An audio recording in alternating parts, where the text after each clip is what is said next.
হওয়ার জন্য। বিএনপি থেকে বহিষ্কৃত হওয়ার কারণে কোনো একটা রাজনৈতিক দলের ছত্রছায়ায় যেতে হবে বলেই আপনি জামাতে গেছেন, নাকি আপনি জামাতের রাজনৈতিক পর্যালোচনা করে আপনার মনে হয়েছে আপনার আদর্শের সাথে এখন জামাতের আদর্শ যায়? আপনি দুটি প্রশ্ন সঠিক। আমি প্রথমেই বলেছিলাম যে জাতিকে দুই ভাগে বিভক্ত করা হয়েছে। আমি মনে করি সেই বিভক্তিটাকে আমাদেরকে একত্রিত করতে হবে।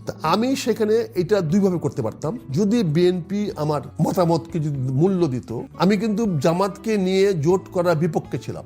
91 সন থেকে আমি বিপক্ষে ছিলাম। কারণ আমরা যারা মধ্যবর্তী বিএনপি করি, আমরা কিন্তু ধর্মনীতি রাজনীতি করি না। কিন্তু জামাতও মধ্যবর্তী রাজনীতি করে, কিন্তু ধর্মকে সে প্রাধান্য দেয়। সে ধর্মনীতি রাজনীতি করে না, কিন্তু ধর্মটা তার লক্ষ্য। জামাত ধর্মভিত্তিক রাজনীতি করে না, না, ধর্মনীতি রাজনীতি করে না, ধর্মকে সে প্রাধান্য দেয়। Okay. কথাটা বুঝতে হবে, ধর্মভিত্তিক সে রাজনীতি করেন, কিন্তু ধর্মকে প্রাধান্য, সে আল্লাহর সন্তুষ্টিকে প্রাধান্য দেয়। কিন্তু সে রাজনীতি করে জনগণের জন্য, জনগণের কল্যাণের জন্য, ন্যায় এবং ইনসাফের জন্য। এই বিষয়টা পরিষ্কার হইতো। ফলে আপনি যে দুইটা প্রশ্ন ছিল, সেখানে কি হচ্ছে, আমি যদি বিএনপিকে বুঝাতে সক্ষম হতাম, যেহেতু ঐক্য বিএনপি করেই ফেলেছিল জামাতের সঙ্গে, এখন এই মুহূর্তে জামাতের সঙ্গে বিভেদ হওয়াটা আত্মঘাতী ছিল। আমি বুঝাতে যদি পারতাম, তাহলে আজকে এই অবস্থা তৈরি হতো না। কিন্তু বিএনপিকে সেটা বুঝতে পারিনি, উল্টা আমি বহিষ্কৃত ছিলাম এবং আমাকে দলে ফিরিয়ে নেওয়ার কোনো সুযোগ রাখে না। তখন আমি জামাতের কাছে গিয়েছি, জামাতের কাছে বলছি যে এই যে বিভেদটা হচ্ছে, এই বিভেদটা হলে তো আমাদের উভয়ের ক্ষতি হবে। এটাতে ভারত সুযোগ নেবে, আওয়ামী লীগ সুযোগ। জামাত তখন বলল যে তাহলে আপনি কি করতে চান? তা আমরা বললাম,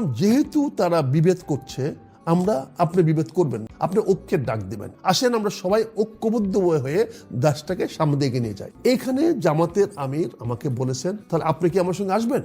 আমাকে যদি আপনার দলে যোগদান করার সুযোগ থাকে, ইনশাল্লাহ আসবো। এটা 1 ঘন্টা আলোচনা হয়েছে, 13ই ডিসেম্বরে আলোচনা করেছি, আমি ওই দিনেই যোগদান করি। তার মানে দেখেন, আপনি জামাতের আসছে বক্তব্য দেখেন, সে কিন্তু বারবার বলছে আমরা ঐক্যবদ্ধভাবে যারা সবাই একমত হবে তাদেরকে নিয়ে আমরা রাষ্ট্র পরিচালনা করবো। তার মানে কেউ দ্বিমত পোষণ করতে পারে, সরে যেতে পারে, কিন্তু তার আহ্বান তো সে উনি ফিরে আনেন নাই। দীর্ঘদিন তো বিএনপির সাথে রাজনীতি করলেন, জামাতের সাথে এই 2 মাসের রাজনীতি করার অভিজ্ঞতা কেমন?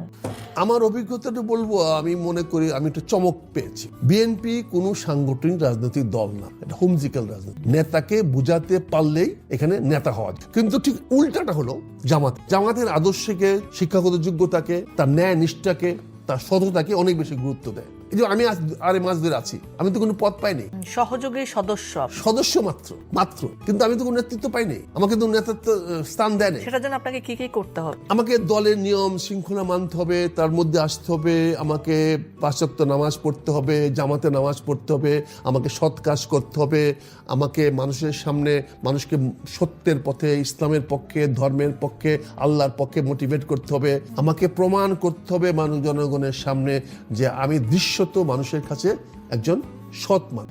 এইটা তো আমার এই বয়সে আমি এখন প্রমাণ করতে পারবো। নতুন করে আমি এখন ভালো না মন্দ আমি পারবো না। তাহলে জামাতের বড় নেতা হতে পারবেন এই স্বপ্ন দেখেন? আমার মনে স্বপ্ন দেখে না, এটা সুযোগও নেই, কারণ আমি পারবো না। এই নিয়ম নীতিগুলো আমার পক্ষে পালন করে সামনে এগিয়ে যাওয়া সম্ভব নয়, কারণ আমি তো পাকা হয়ে গেছি, আমি নতুন করে কচি হতে পারবো না, বুঝছেন না? আমার তো অলরেডি পরিপক্কতা এসে গেছে। কারণ আমার এই পরিপক্কতা যতটুকু তাদের সঙ্গে অ্যাডজাস্ট করতে পারবো, সেটা চেষ্টা করে যাবেন। সেই চেষ্টা করে যাব এবং সেই চেষ্টা করে যাচ্ছি। ইনশাল্লাহ জামাত আমাকে যথেষ্ট গুরুত্ব দিয়েছে, আমার বক্তব্যকে যথেষ্ট গুরুত্ব সহকারে নিচ্ছে, আমি কথা বলার চেষ্টা করছি। তবে আমি আপনাকে ধন্যবাদ, এই কথা বলার সুযোগ আমাকে দিলেন।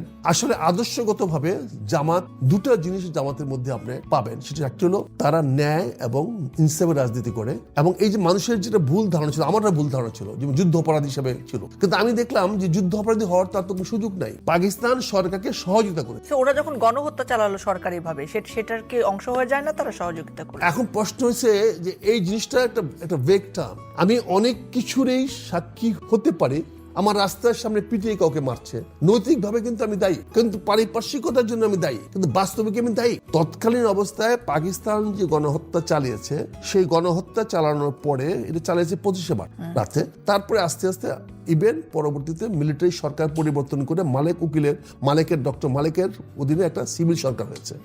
সেখানে কিছু রাজনৈতিক দল অংশগ্রহণ করেছে, তার মানে তারা ওখান থেকে সরে আসার চেষ্টা, কিন্তু আমরা মুক্তিযোদ্ধারা আপোষ করি নাই বলেই পাকিস্তান টিকতে পারে। আপনি যুদ্ধের সময় কি দেখেছেন? আপনি কি দেখেননি যে এই ইসলামিক কিছু দল, জামাত ইসলাম সহ, তারা আপনাদের বিপক্ষে অবস্থান নিয়েছে, কথা বলেছে, বা আমরা যেটা শুনি যে রাজাকার আলবদর যারা রয়েছেন তারা আসলে তাদেরকে সহযোগিতা করতো, ইনফরমেশন দিয়ে, অল দিস থিংস? আপনি কি দেখেননি? আমি তো এই যুদ্ধের 25শে মার্চে রাত্রে আমি ঢাকা শহর, 26শে মার্চে আমি সাইকেল চালায় ঢাকা শহরে সবগুলা হল, কার্জন হল, জগন্নাথ হল, আমি এগুলা ঘুরেছি, দেখেছি। তৎকালীন সময়ে সবচেয়ে বড় দল ছিল মুসলিম লীগ।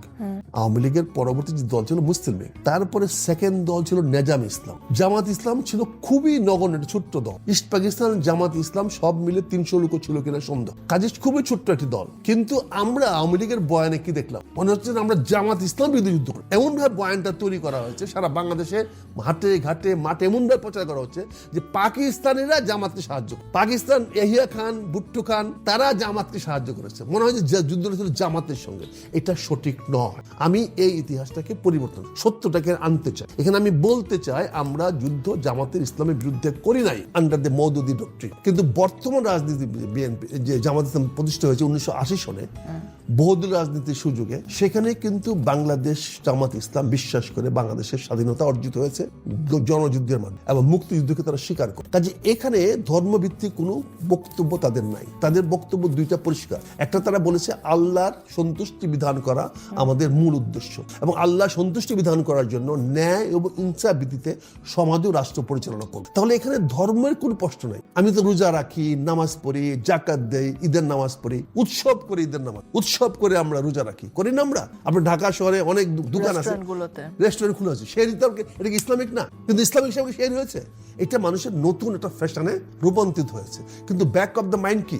ইসলামিক চেতনা। আজকে যেভাবে ঢাকা শহরে আমরা ঘটা করে ইফতারি খাই, তখন কি মনে হয় যে আমরা ইসলামের বাইরে কেউ আছি? বলেন। আপনি দেখবেন মানুষের অতি স্বাভাবিক দেখবেন, আপনি দেখবেন যে নামাজ পড়তেছে যে কোনো একটা নারী, মাথায় কাপড় নাই, সে তো ইসলাম বিশ্বাস করে না, কিন্তু বাংলাদেশে দেখবেন পট করে মাথার উপর কাপড়টা দিয়ে দিয়ে। তার মানে তার অবচেতন মনেও তার আল্লাহর প্রতি, ইসলামের প্রতি একটা আনুগত্য রয়ে গেছে। তো এই আনুগত্যটা আমরা রাজনৈতিক জীবনে জনকল্যাণে আমরা রূপান্তরিত করতে চাই। জামাতের এই জিনিসটা আমার কাছে খুব ভালো লেগেছে, এবং জামাতের এই লক্ষ্যটা আমি মনে করি যে কোনো মানুষের জন্য একটি ভালো লক্ষ্য, অর্থাৎ আল্লাহ সন্তুষ্টি এবং ন্যায় ও ইনসাফ ভিত্তিতে জনগণের কল্যাণ করে রাষ্ট্র পরিচালনা করা। আমি এটাতে খুব বিশ্বাসী হয়েছি এবং আমি মনে করি এটা সুন্দর আদর্শ। এই আদর্শটা আমি প্রতিপালন করতে চাই।